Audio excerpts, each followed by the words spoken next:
নমস্কার সকলকে। মাথা ভর্তি উস্কো খুস্কো চুল, গাল ভর্তি দাড়ি, যখন দেখা যায় পরনে একটা টি শার্ট, তাও বুকের বাঁ দিকে ভারতের লোগো এবং একটা ট্র্যাকস্যুট প্যান্ট, এই ড্রেস পোশাকেই বেশিরভাগ সময় দেখা যায় এই মানুষটিকে, যিনি বর্তমানে ভারতীয় জাতীয় দলের কোচ, ভারতীয় জাতীয় ফুটবল দলের কোচ। বিগত ৩-৪ জন যারা কোচ ছিলেন, তারা কেউ আসতেন ব্লেজার পরে, কেউ বা দামি টি শার্ট, বা কেউ ভালো শার্ট ইন করে আসতেন, কিন্তু কেউ এতটা মন কাটতে পারেনি ভারতবাসী। ভারতীয় ফুটবল লাভার যারা আছে তাদের কেউ এতটা ভালোভাবে মন কাটতে পারেনি যতটা খালিদ জামিল পেরেছে। তার কারণটা কি, এটা এই মুহূর্তে আমাদের সকল ভারতীয় ফুটবল লাভারের কাছে অপরিচিত বা অজানা নয়। তবুও এই বিষয়টা নিয়ে আরেকটু ডিটেলসে আলোচনা করব আমি। দারুণ ইন্টারেস্টিং ভিডিও হবে, অবশ্যই তোমরা শেষ পর্যন্ত দেখতে থাকো। এবং সবশেষে মোহনবাগানকে নিয়ে দু একটা আপডেট দেওয়ার আছে, সেইটাও জানাবো এই ভিডিওতে। তো বন্ধুরা, যারা আমাদের চ্যানেলে প্রথমবারের জন্য এলে তারা অবশ্যই চ্যানেলটাকে সাবস্ক্রাইব করে তার পাশের বেল আইকনটাকে অন করে দিও, আর যারা ফেসবুক থেকে দেখছো তারা পেজটাকে ফলো করে দিও। তো চলো এবার ভিডিওর মেন টপিকে যাওয়া যাক। খালিদ জামিল, এর আগে যারা ভারতের কোচ হয়ে এসেছে তারা শুধু দিয়ে গেছে অজুহাত, সফলতা সেইভাবে দিতে পারেনি। কিন্তু খালিদ জামিল অজুহাত কিন্তু দেয়নি, দিয়েছে সফলতা। এখনো পর্যন্ত 4টে ম্যাচে কোচিং করিয়েছে, তার মধ্যে একটা হলো তাজিকিস্তান, একটা আফগানিস্তান, একটা ইরান এবং একটা ওমান। এবং তাজিকিস্তান আর ওমানকে হারিয়েছে। ওমানকে হারিয়েছে, 31 বছরের রেকর্ড ভাঙলো। এখনো পর্যন্ত 31 বছর ধরে ভারত ওমানকে হারাতে পারেনি, এই প্রথমবার হারালো। যদিও সেটা পেনাল্টি শুট আউটে, কিন্তু হারিয়েছে তো।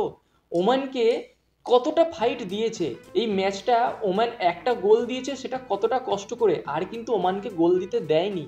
কাফা নেশনস কাপ 2025-এর ব্রোঞ্জ মেডেল জিতলো ভারত, যেটা কেউ আশা করেনি। আমরা সবাই ভেবেছিলাম হয়তো লাস্টের দিকে শেষ করবে, এর পরবর্তী পর্যায়ে যেতে পারবে না, কিন্তু সেইটা করে দেখিয়েছে, সেই অসম্ভবকে সম্ভব করে দেখিয়েছে খালিদ জামিলের ভারতীয় জাতীয় দল। তো অবশ্যই এই দলটার এই মুহূর্তে এই সফলতার পেছনে খালিদ জামিলের অবদান রয়েছে। খেলা অতটা দৃষ্টিনন্দন হয় না, কিন্তু কোনোভাবে ম্যাচটা ঠিক বেরিয়ে যায়। কঠিন ম্যাচ ঠিক ড্র হয়ে যায় বা জিতেও যায়। ইরানের বিরুদ্ধে হেরে গেছে 3-0 গোলে, সেটা বাদ দাও, ইরান এতটাই কঠিন প্রতিপক্ষ যেটা কল্পনার বাইরে। তো সেদিক থেকে দেখতে গেলে উত্থান পতন সবকিছুই থাকবে। 4টে ম্যাচের মধ্যে 2টো ম্যাচ কিন্তু জিতে দেখিয়ে দিয়েছে খালিদ জামিল, এবং একটা ড্র, একটা হার। তো এই জায়গায় দাঁড়িয়ে কোথাও কি মনে হচ্ছে যে ভারতীয় ফুটবল কোনোভাবে সোনালী দিন আসতে চলেছে? আমার কিন্তু কোথাও একটু একটু মনে হচ্ছে, আমি একটু আশা দেখতে শুরু করেছি। হ্যাঁ, হয়তো ফিফা বিশ্বকাপ খেলতে পারবো না এই মুহূর্তে, কিন্তু এশিয়া কাপে হয়তো খেলতে পারবো বলে মনে হচ্ছে। এশিয়া কাপে হয়তো গ্রুপ স্টেজের 2 নম্বরেও শেষ করতে পারবো, এমনটাও মনে হচ্ছে। এইবার কিন্তু আমার মন একটু আশাবাদী হয়েছে। তো খেলা নিয়ে খুব একটা বেশি ডিটেলসে আলোচনা করব না। 3 নম্বর স্পট পাওয়ার জন্য নেমেছিল ওমান এবং ভারত, যেখানে অবশ্যই ওমান ফেভারিট হিসেবে নেমেছিল। যতদূর সম্ভব 79 নম্বর র্যাঙ্কে আছে ওমান এবং 133 নম্বর র্যাঙ্কে আছে ভারত। সেদিক থেকে দেখতে গেলে যথেষ্ট শক্তিশালী দল ওমান। তো এই ওমানকে ভারত হারাতে পারবে এতটা আশা আমি করিনি। তো শেষ পর্যন্ত হারিয়ে দেখিয়ে দিল, 3 নম্বর স্লটটা পেলো, যেখানে ব্রোঞ্জ মেডেলটা কনফার্ম করে নিয়েছে ভারত। ওমান পায়নি, ওমান 4 নম্বরে শেষ করলো, যেখানে খালিদ জামিলের কাছে অনেক অপশন ছিল না। বিশেষ করে জাতীয় দলের খেলা অনেক মেন প্লেয়ার ছিল না। আপুইয়া, লিস্টন কোলাসো, মনবীর সিং, অনিরুদ্ধ থাপা, এই ধরনের প্লেয়াররা ছিল না। এমনকি সন্দেশ ঝিঙ্গানেরও ইঞ্জুরি ছিল। ধরতে গেলে হাফ টিম নিয়ে, জুনিয়র টিম নিয়ে কিন্তু খেললো, বা রিজার্ভ বেঞ্চের টিম নিয়ে খেললো এবং ব্রোঞ্জ মেডেলটা জিতলো। যে কারণে খালিদ জামিলকে কতটা সম্মান দিতে ইচ্ছা করছে, বা মানে কিছু বলে প্রকাশ করা যাচ্ছে না, ভাষায় বোঝানো যাবে না। খুবই আনন্দ লাগছে। এইভাবে যদি ভারতের ফুটবলটা উন্নতি লাভ করতে পারে, এটা আমাদের জন্য ভালো। আমাদের জেনারেশনটা অন্তত দেখে যাবে বা বলতে পারবে যে ভারতীয় ফুটবলের কিছুটা উন্নতি আমরা দেখেছি বা দেখে আসছি। তো এই গেল ভারতীয় ফুটবলকে নিয়ে আপডেট।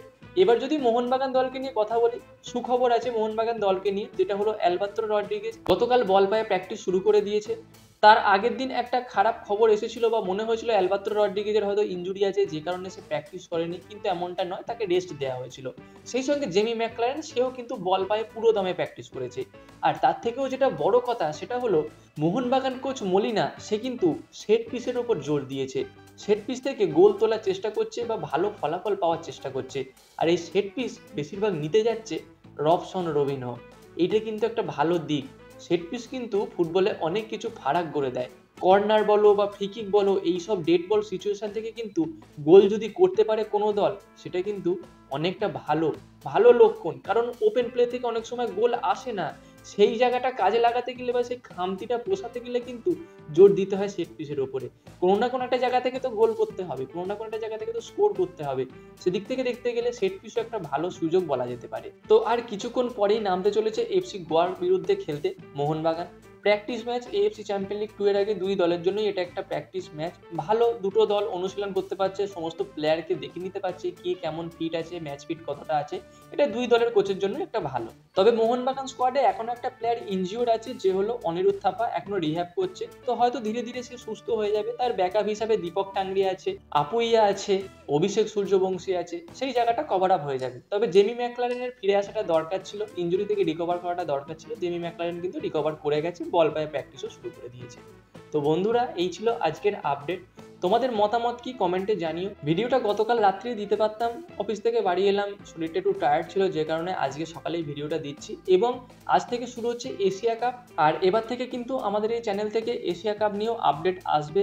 ক্রিকেটের লিগ শুরু হচ্ছে, এশিয়া কাপ, যেখানে আজকের প্রথম খেলা আছে আফগানিস্তানের সঙ্গে হংকংয়ের। তো এইসব বিষয় নিয়েও কিন্তু আপডেট আসতে চলেছে। তোমরা ভিডিওগুলো দেখো, ইন্টারেস্টিং ভিডিও হবে, আশা করি ভালো লাগবে। তো গাইস, এই ভিডিওতে এই পর্যন্তই। দেখা হচ্ছে পরবর্তী ভিডিওতে। Bye bye.